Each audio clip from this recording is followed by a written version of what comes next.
नमस्कार दोस्तों, मैं राजकुमार मौर्य। उत्तर प्रदेश में पंचायत का चुनाव होने जा रहा है। पंचायत के चुनाव के लिए सभी राजनीतिक पार्टियों के द्वारा, दावेदारों के द्वारा तैयारी इस समय तेज है। आज की इस वीडियो के माध्यम से आपको बताने जा रहे हैं आरक्षण के नियम के तहत आपके गांव में कौन सी सीट आ सकती है। आपको पूछना है अगर हमसे, तो आप लोग कमेंट करके जरूर बताइएगा, हम आपके प्रश्न का जवाब जरूर देंगे। चुनाव है और इस चुनाव में आरक्षण के नियमों का पालन होना बहुत जरूरी है। अगर आपको लगता है कि आरक्षण के नियमों का पालन नहीं हो रहा है तो आपको आपत्ति कैसे दाखिल करनी है, यह भी हम आपको बताने जा रहे हैं। दोस्तों, पंचायत के चुनाव के लिए आरक्षण जो बनाया गया है, इसका मेन उद्देश्य है कि सामाजिक भागीदारी देना। हर समाज के लोगों को भागीदारी मिले और हर समाज का व्यक्ति, चाहे महिला हो या पुरुष हो, सबको शासन करने का, राजनीति करने का एक छोटा सा प्लेटफॉर्म उपलब्ध मिलता है यहाँ पर। और इसी के माध्यम से लोग आने वाली राजनीति में भी मैदान में आ सकते हैं और अपने गांव में, अपने मोहल्ले में विकास करने का अवसर भी यहाँ से प्रदान होता है।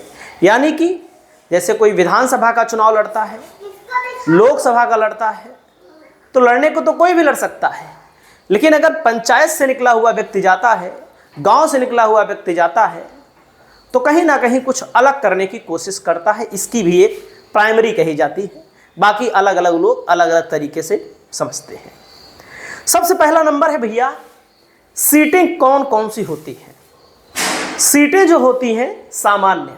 सामान्य का मतलब होता है चाहे जो लड़े, चाहे महिला लड़े, चाहे पुरुष लड़े, चाहे ओबीसी लड़े, चाहे एससी लड़े, हिंदू लड़े, मुस्लिम लड़े, कोई भी लड़े, कोई दिक्कत नहीं है। सामान्य में सब लड़ सकते हैं। सामान्य का मतलब होता है सब। ओबीसी का मतलब क्या होता है? पिछड़े वर्ग की आबादी।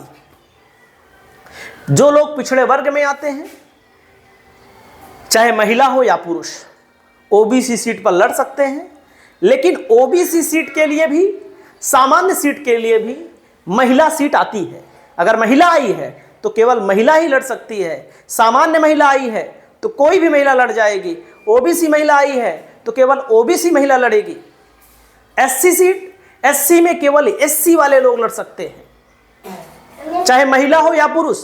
लेकिन अगर एससी महिला आई है तो एससी महिला ही सीट का व्यक्ति लड़ पाएगा।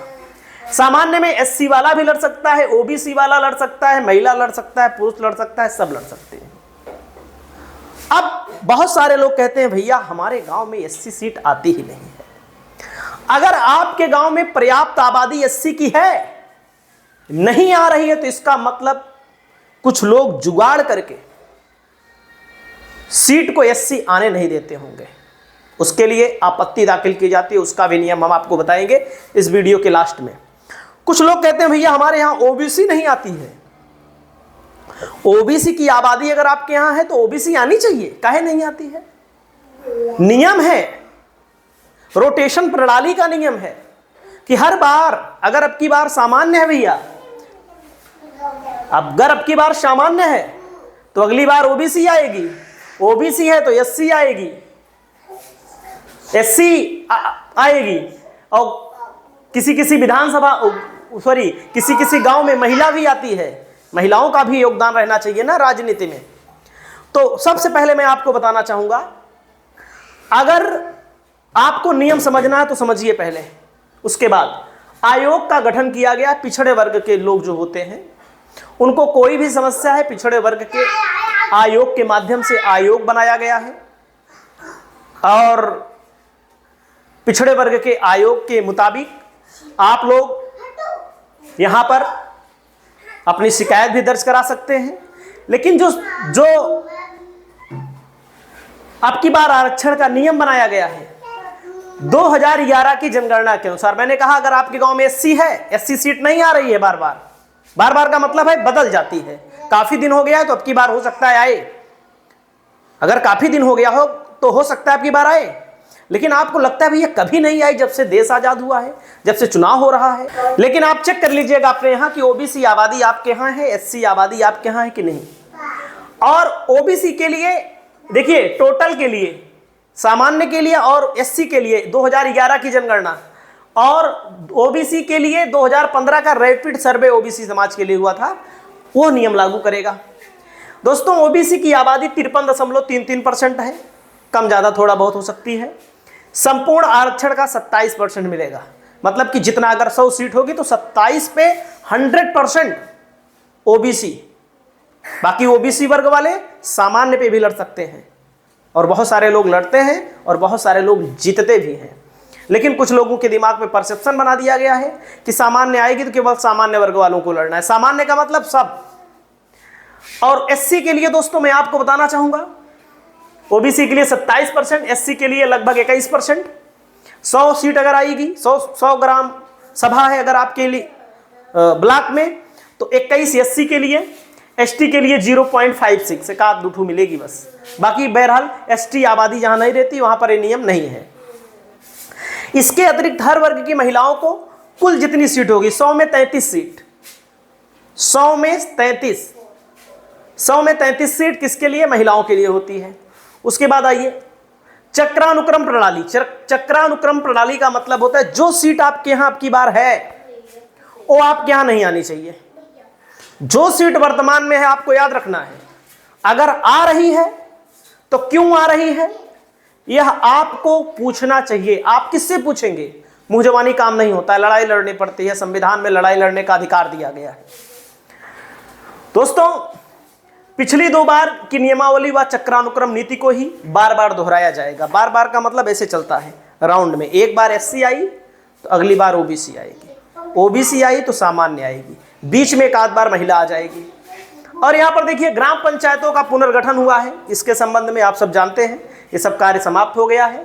और इस समय मैं आपको बताना चाहूँगा, मतदाता सूची का काम चल रहा है। अपना नाम जुड़वा लीजिए।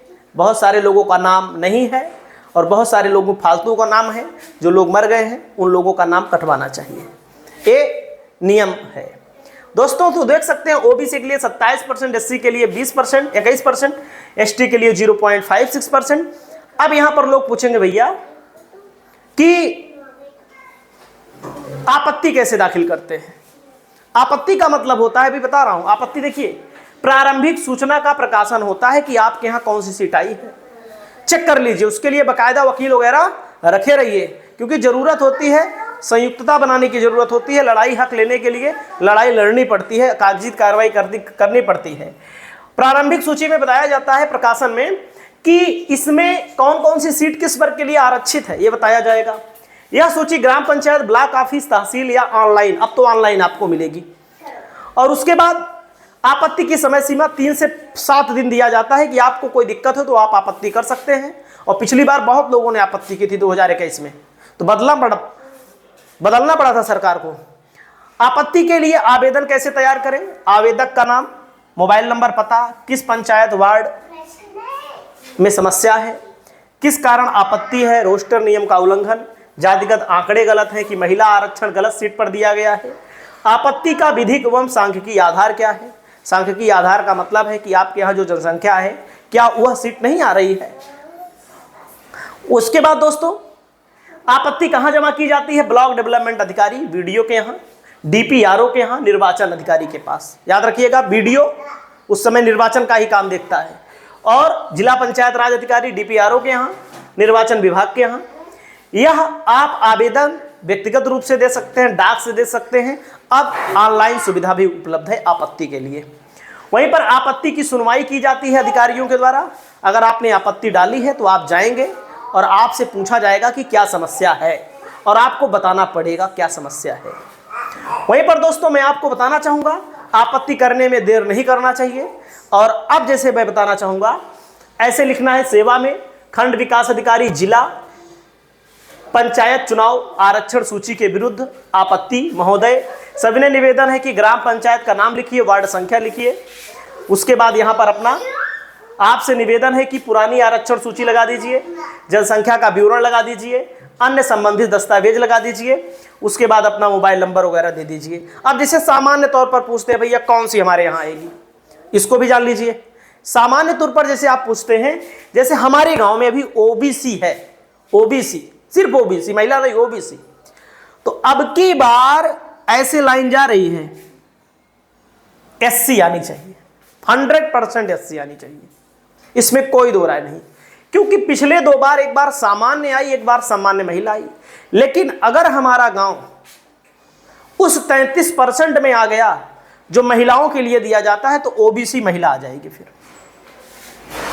जैसे कई जगहों पर वर्तमान में ओबीसी है, तो ओबीसी महिला आ सकती है या एससी आ सकती है। लेकिन इसके पहले ध्यान दीजिएगा, इसके पहले ओबीसी के पहले अगर एससी रहेगी तो नहीं आएगी, अगर ओबीसी के पहले एससी रही होगी तो नहीं आएगी।